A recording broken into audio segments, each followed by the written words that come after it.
Daniel 11. Ele tem a responsabilidade de me ajudar e defender. E o anjo continuou, dizendo: O que vou lhe dizer é a verdade.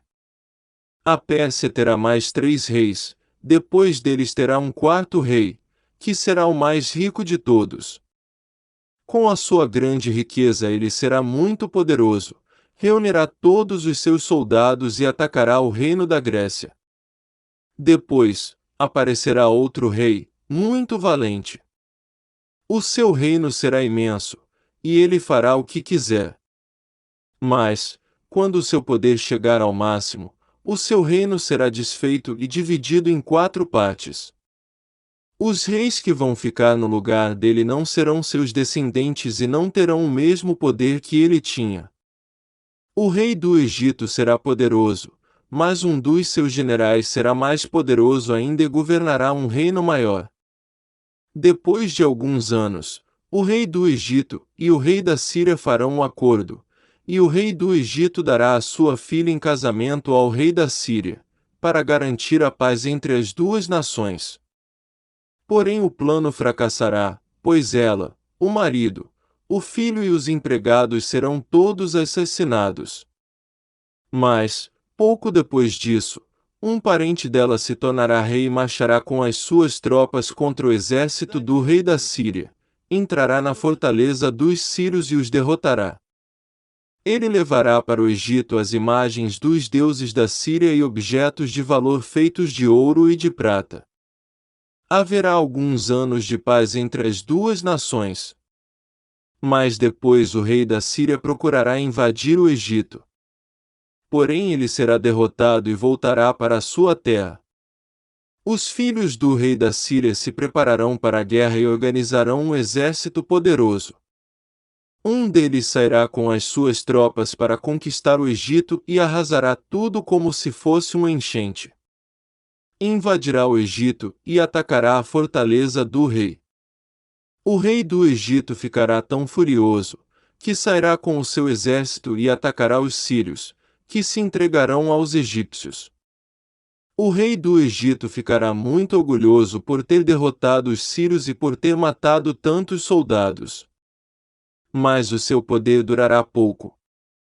Depois, o rei da Síria reunirá um exército ainda maior e, após alguns anos, voltará com o seu grande exército bem armado para atacar o Egito. Aí muitos povos se revoltarão contra o rei do Egito. Entre eles haverá alguns homens violentos da terra de Israel. Eles se revoltarão, obedecendo a uma visão que tiveram, mas serão derrotados. O rei da Síria virá com o seu exército, construirá rampas de ataque em volta de uma cidade protegida por muralhas e a conquistará. Nem mesmo os melhores soldados do exército egípcio poderão impedir o avanço das tropas sírias. O inimigo fará tudo o que quiser com os soldados egípcios, e não haverá ninguém que resista. Ele invadirá a terra prometida e a conquistará completamente. Então o rei da Síria porá todo o seu exército em pé de guerra para lutar contra o Egito. A fim de derrotar o inimigo, ele fará um acordo com o rei do Egito e lhe oferecerá a filha em casamento. Mas não será bem sucedido. Aí ele atacará as cidades do litoral do mar Mediterrâneo e conquistará muitas delas. Mas um chefe militar estrangeiro acabará com o seu orgulho e o deixará envergonhado. O rei da Síria voltará para atacar as fortalezas do seu próprio país, mas fracassará e será morto, e nunca mais se ouvirá falar dele. Em lugar dele, reinará outro rei, que mandará um oficial para cobrar impostos a fim de enriquecer o seu reino. Logo depois, esse rei será morto, mas isso não acontecerá no campo de batalha. O seguinte rei da Síria será um homem muito mau, que não terá direito de ser rei, mas ele disfarçará as suas más intenções e com intrigas conquistará o poder. Ele derrotará todos os exércitos inimigos e matará o grande sacerdote. Enganará os que fizerem acordos com ele, e mesmo com um pequeno exército, ele se tornará cada vez mais poderoso. Atacará de surpresa as províncias mais ricas do país e nelas fará coisas terríveis, que os seus antepassados nunca fizeram. Repartirá com os seus soldados as riquezas, os bens e os objetos de valor que caírem nas suas mãos. E por um pouco de tempo ele fará planos para atacar as fortalezas do país.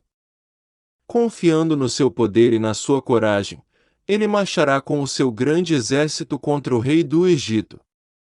Este sairá para a batalha com um exército grande e poderoso, mas não vencerá, pois será traído pelos seus próprios conselheiros, que o levarão à desgraça. O seu exército será derrotado, e muitos dos seus soldados serão mortos. Então os dois reis terão um encontro e dirão mentiras, cada um procurando prejudicar o outro. Mas nenhum dos dois levará vantagem, pois ainda não terá chegado o tempo certo. Depois, o rei da Síria voltará para o seu país, levando todas as riquezas que tiver conseguido na guerra. Planejará acabar com a religião do povo de Israel e fará contra eles o que quiser. Depois, voltará para o seu país. Quando chegar o tempo certo, ele marchará de novo com os seus soldados contra o Egito, mas desta vez não vencerá, como venceu na primeira vez. Soldados virão do oeste em navios e o atacarão. Desesperado, ele desistirá da luta e, cheio de fúria, atacará novamente o povo de Israel, fazendo com eles o que quiser. Desta vez, ele seguirá o conselho dos judeus que abandonaram a sua religião. Os seus soldados profanarão o templo, acabarão com os sacrifícios diários e colocarão no templo o grande terror. Por meio de bajulação, o rei ganhará o apoio dos judeus que abandonaram a sua religião, mas aqueles que amam a Deus ficarão firmes e combaterão o rei. Mestres sábios aconselharão o povo, mas por algum tempo serão mortos à espada ou no fogo, ou serão mandados para fora do país como prisioneiros, ou perderão todos os seus bens. Durante este tempo de perseguição, o povo de Deus receberá a ajuda de alguns, mas muitos os ajudarão só por interesse próprio.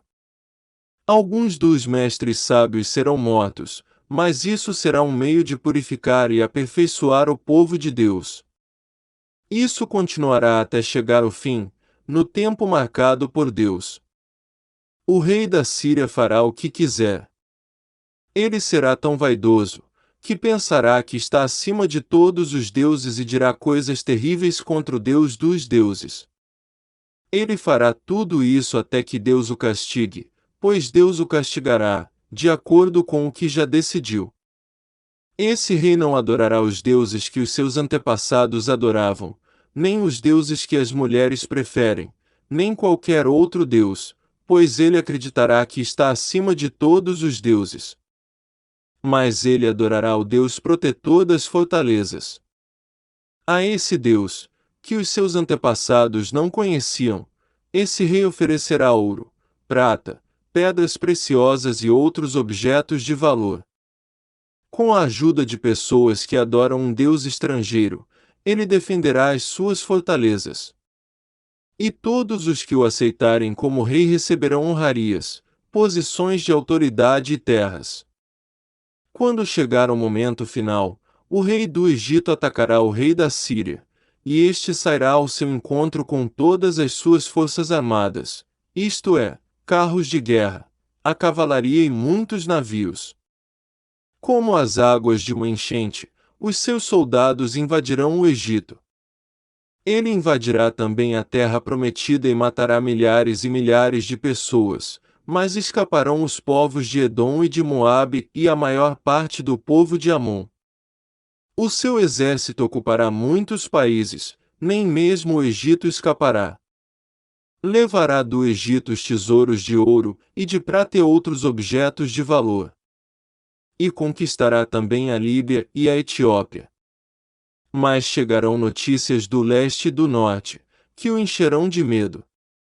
Furioso, ele sairá com os seus soldados, resolvido a matar muita gente. Armará o seu acampamento entre o mar Mediterrâneo e o lindo monte sagrado. Mas morrerá, e não haverá ninguém para socorrê-lo.